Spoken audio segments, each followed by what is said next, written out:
네, 이번 국회 국정감사는 당초의 예상대로 플랫폼 국감이었습니다. 가장 화제가 된 인물은 단연 카카오 김범수 의장. 김 의장은 3년 만에 또다시 직접 국감장에 출석해 골목상권 침해 논란에 대해 사과하고 정면 돌파를 시도했습니다. 사회적 분위기의 인식에 대한 부분에 괴리가 있었던 부분에 대해서는 책임감을 통감하고 있습니다. 사회적으로 지탄받고 있는 부분이나 논란이 있는 부분에 대해서는 과감하게 수정을 하고 개선하는 걸 속도를 좀 내겠습니다.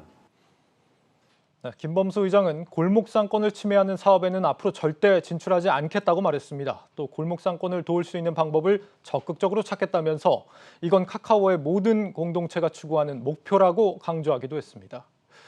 같은 날 이 아놀자의 배보찬 대표, 머지플러스의 권남희 대표 같은 플랫폼 기업 CEO들도 직접 증인으로 출석해 국민이 그렇게 공감할 만한 수준의 답변은 아니었지만 나름대로 입장을 밝혔습니다. 반면 이날 이들과는 조금은 다른 행보를 보인 플랫폼도 있었습니다. 바로 국내 이커머스 공룡 쿠팡입니다. 쿠팡의 창업자 김범석 의장은 지금껏 단 한 번도 국감에 출석한 적이 없습니다. 그 전례를 밟아선지 이번에 증인으로 채택된 이 강한승 쿠팡 대표 역시 일신상의 이유로 정무위 국감을 출석하지 않았습니다. 이번 국감에서 쿠팡과 관련해 거론되고 있는 현안들은 전방위적입니다. 먼저 쿠팡의 아이템 위너 관련 약관이 문제가 되고 있습니다. 쿠팡에서 다수의 판매자가 같은 상품을 판매할 때 특정 판매자를 대표 판매자로 노출하는 정책인데 후발주자들이 대표 판매자로 노출되기 위해 출혈 경쟁이 벌어지는 점이 문제로 지적되고 있습니다. 또 검색을 하면 쿠팡의 자체 브랜드 PB 상품이 먼저 나타나는 점도 골목상권을 침해한다는 논란이 제기됐습니다. 마치 대형마트들이 다른 입점업체보다 자사 PB 상품을 전면에 배치하는 것과 같다는 겁니다. 쿠팡의 휴대전화 판매 서비스인 로켓 모바일에서는 기존 통신 대리점들의 상권을 위협하는 골목상권 침해 행위에 대한 비판이 이어졌습니다. 또 물류센터 화재와 이 안전 문제, 그리고 로켓 배송과 쿠팡이츠 배달업체 종사자들의 처우 개선 문제 같은 현안들도 있습니다.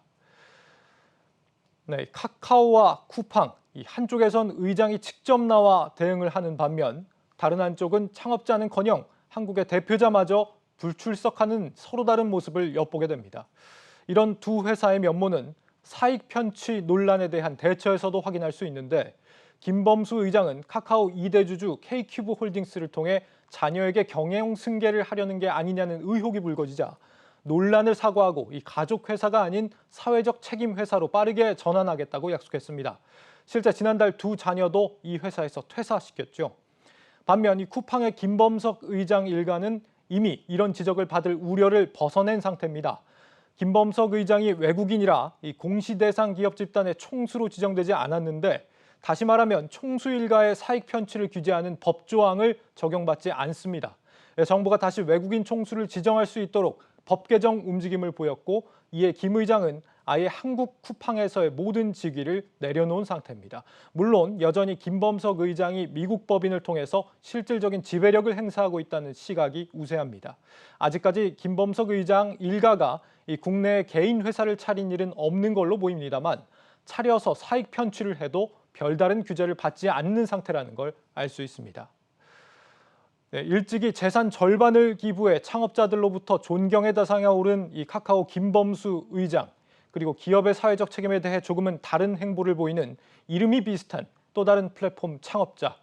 그에 비해 우리 사회가 플랫폼에 겨눈 칼끝은 지나치게 한 방향으로 기울어져 있는 건 아닌지 고민해 볼 일입니다. 앵커 브리핑이었습니다.